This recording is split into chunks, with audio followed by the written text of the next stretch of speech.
Welcome back, everyone, for another installment of Live at the Library. My name is Michael Bianchi. I'll be your host this evening. If you caught our last episode, we had a great talk with George Washington. And tonight, I'd like to welcome to the stage your friend and mine, Mr. Albert Einstein. Come on up.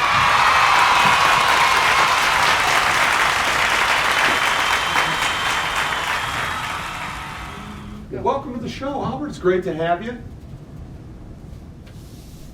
Of course. So the reason why I wanted to have you on today as a guest is I recently picked something up from the Akron Summit County Public Library. I read your latest biography. So here I am reading this book, and I thought, why can't I have him on the show? So thanks for coming out. Albert Einstein, Forging the Path of Modern Physics. Click the link below. It'll take you right to other biographies about Albert Einstein. But let's just jump right into it. What's the secret to becoming an Einstein? Well, first of all, having the name really helps. You may already know this, but most people thought I wasn't all that bright, especially when I started school. I didn't talk until the age of 4.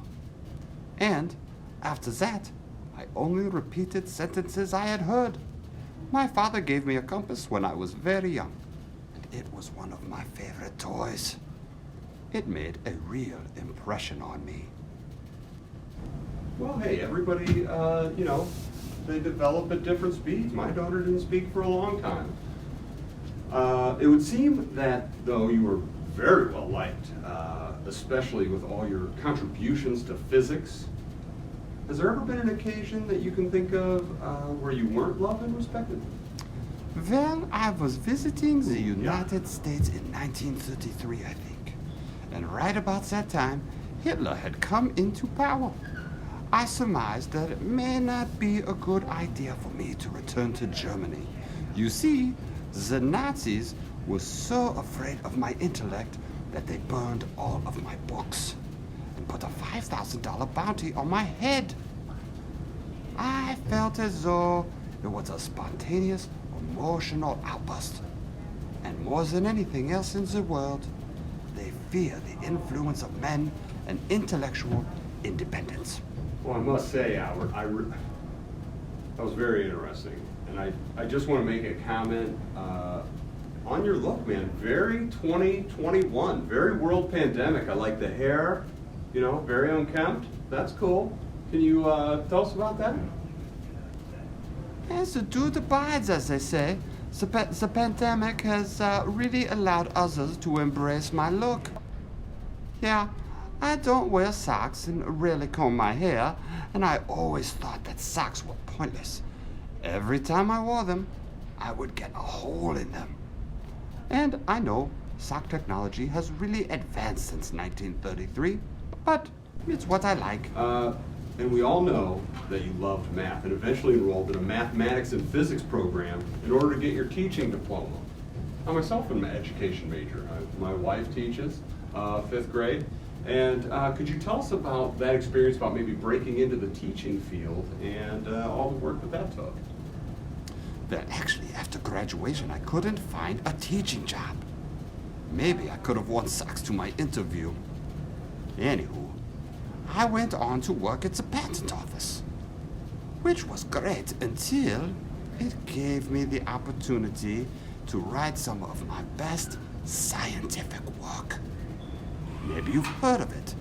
It only changed the way we view our world, space, and time. Thank you for that. I just want to say, in my humble opinion, you are the rock star of scientists. The folks at home, ladies and gentlemen, the studio audience, I think you probably